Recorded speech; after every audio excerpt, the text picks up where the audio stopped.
Hey everybody, welcome to another edition of Meet the Collection. Today's snake, who's down on the ground in front of me here, is a little bit different than the norm because this particular animal doesn't actually belong to me. So this is an honorary member of the collection. This girl's been here by and large for the last like 2.5 years, I would say, give or take. She went back home for a little while and then came back here. She's here to breed. She has produced here before. If you guys saw episode 7, I believe it is, with the Taming the Defensive Shorttails, one of her offspring was actually in that video. So without further ado, let me grab her and then we can start talking a little bit here. Those of you that checked out some of the live videos may have seen her.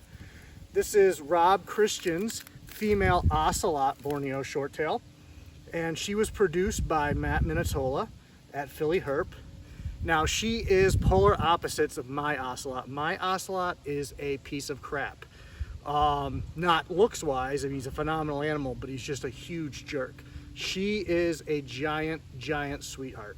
I enjoy working with her a great deal. Now, one of the things with prepping shorttails for breeding, and I am getting her ready for this season, that's frustrating is you think you have them at a good weight, and now she just pooped. And if you look, she's not thin, but she's a little bit thinner than where I would want her ideally right now. So that just means I'll probably give her 3 more meals or so before I even start pairing. The cool thing about shorttails is they eat throughout the breeding process, both males and females. There can be exceptions. I've never had one pull off food for breeding, other than once they ovulate. I've never had a male stop feeding. I had one male blood python that was picky, but he was picky. You know, he only liked to eat a few times a year no matter what. So breeding season really didn't affect him. He was still the same. But yeah, all of my guys and girls eat. She is no exception. She's a fantastic eater. And it was funny, when I first got her here, she was a little bit more of a quiet and shy eater. Now that she's adjusted more to me and being at my house, she pounds food. She's always eaten when offered, but now she'll actually come out and strike and grab it, whereas before she used to like it just left on the floor of the cage. Bug in the back of my leg. It's a nice day here for November. It's low 70s, so it's perfect to be outside, and I'm going to shoot hopefully a few videos today, which is Saturday here, but you guys will see this on Wednesday. So I don't know her age, and that's something I would have to ask Rob. I believe she's probably somewhere in the realm of a 2012 to 2014 animal. My male is a 2016, and my male Ocelot was the sire to the clutch that I did with her.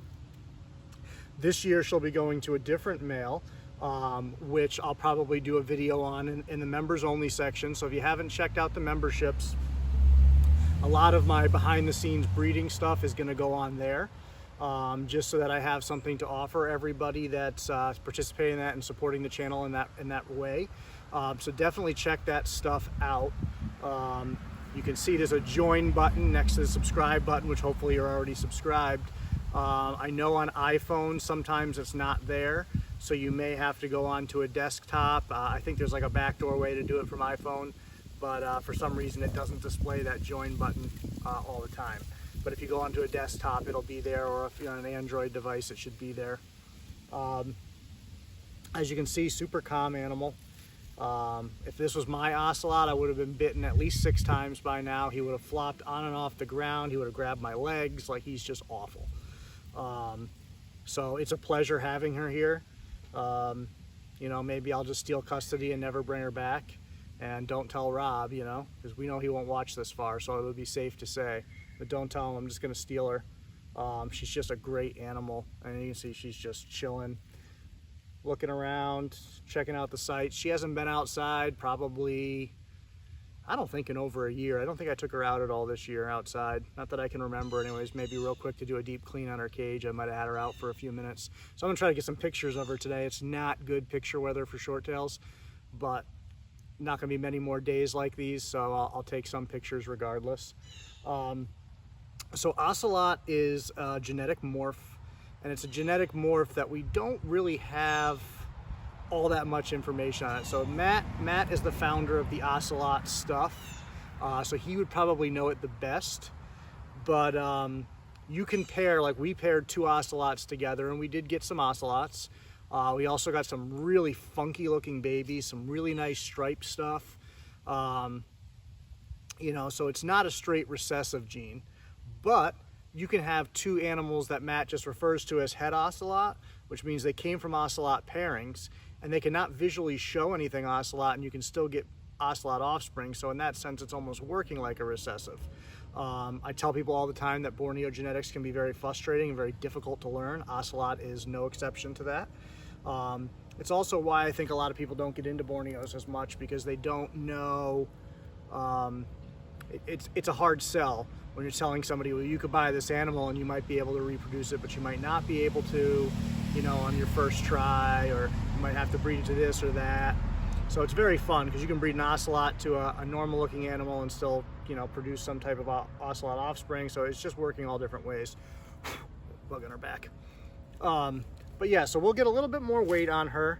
Like I said, just a few meals once I start pairing, and then I'll keep feeding her probably steadily, like every 2 to 3 weeks while she's breeding, just to keep making sure that her weight stays on. But she's totally empty right now, so she's not bad. She's just a little bit south of where would be ideal to start pairing. But because of the short-tail bathroom tendencies, they'll hold on to their stool sometimes for almost a year in between goes. She's not that bad. She's fairly regular. She's probably good for every 2 to 4 months on average. But still, you know, you get to a point where I don't write down these bowel movements. I'll be looking and looking. I'm like, yeah, body condition's good. And then, went in there today to grab her for this video, and she just took a poop, and I'm like, ah, damn. So, you know, I'm happy with it, but we'll get her a little bit more perfect. But hopefully you guys can get a good look at her there. The sunshine's not really ideal for showing these guys off. They look a lot better in overcast. Now, she looks very different from my male ocelot, so it's kind of funny how variable the gene is. Now, my male is a low-level white wall, so that means he's got a lot more white creeping up the sides of him, although it's changed a lot as he's gotten older. At some point, I'll try to get him on a video. He's gonna have to be on the ground. I'm not dealing with him because you just can't. He's not manageable. You know, even to clean his cage is hell on earth. He typically flips into the air, ends up landing in the garbage can, which is several feet away. Probably 1 out of every 3 times that I clean him, that's what ends up happening. And I've gotten to the point now where I just make sure the garbage can has padding in it, because I know he's gonna flip that direction. He's like, what is it, in Zoolander there, where he can only turn one way. He always flips that way for whatever reason, so that just must be his like dominant side, if you will. This girl's got a little bit of a stub tail. I don't know if you noticed that. So she's, even for a short tail, she's a little short. There would normally be a little bit more there. And I don't know what the story was behind that. I think that's just how she was, because there's no scar tissue, no injury there. I think it was just the way she was born. But very, very excited if you guys follow along. One of her offspring in particular that Rob has is just incredible looking, and I've only ever seen maybe 1 or 2 Borneos that looked even close. So Rob and I are very interested to see what happens when that animal's paired. But it'll probably be another 2 years at least before that animal's ready. She's grown pretty slow, steady but slow, and being a female, she's gonna have to be really at least like 4 years old. So we'll see what happens, unless she hits a crazy maturity spurt. But check out that if you haven't seen it. If you look on Rob's Creeping It Reels Instagram page, I know there's pictures of her on there. I think he calls her like his Cyclone Borneo or something, if I remember right. Really, really cool animal. The moment she hatched, I was like, wow. And of course there was only one, and it was a split clutch, so he got her.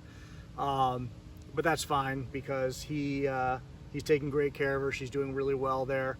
My holdbacks from that clutch didn't thrive for me, so I lost my ocelot that I had held back from that, as well as I had kind of another funky granite looking animal that came out of there that didn't thrive as well, and that one was small from the get-go and just couldn't hold down food ever.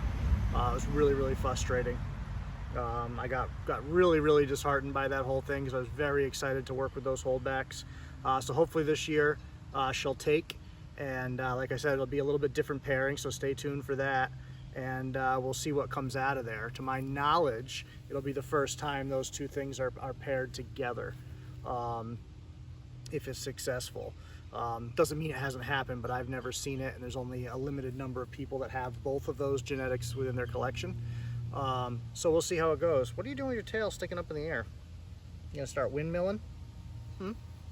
She's like, I've had enough of this video. So I'm gonna put her down, let her cruise for a little bit, and get some pictures of her. But once again, Rob Christian's Ocelot female, who's just been living with me for a while for breeding purposes. So maybe a future part of the collection if I want to end a friendship. We'll see. So thank you guys. Don't forget to hit the like button, leave a comment, let me know you were here. Make sure you're subscribed. Make sure you check out the membership area. Tomorrow at some point, I will be doing a live video in the membership area of my first pairing of the season, talking a little bit about that, showing how I do pairings, how I set things up, and the ways that I try to mitigate risk when animals are paired. So all of that will be in there. So I look forward to seeing you guys tomorrow that are in the membership area. Thank you very much. I know a lot of my members will actually stick to this and watch to the end. You guys support the shit out of me, so thank you for that.